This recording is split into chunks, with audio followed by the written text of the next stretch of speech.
tangan. Sahur, sahur, sahur, sahur, sahur, sahur, sahur. Jangan tiga muka ini. Cepat, cepat, cepat, cepat. Sahur, sahur, sahur, sahur, sahur. Sahur! Sahur! Ayo, ayo.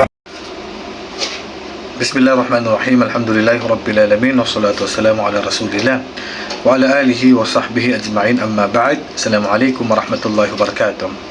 Nakikita natin sa atin, special sa Pilipinas, siyempre sa Mindanao, ang ganitong paraan po ng paggising sa mga kapatiran natin natutulog para bigyan sila ng paalala na suhor na po, oras na po ng pagsusuhor.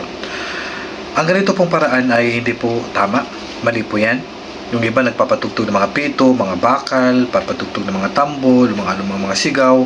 Yan po ay mali po. Ang tama po at ang sunna po ay magdagdag po ng isa pang adan.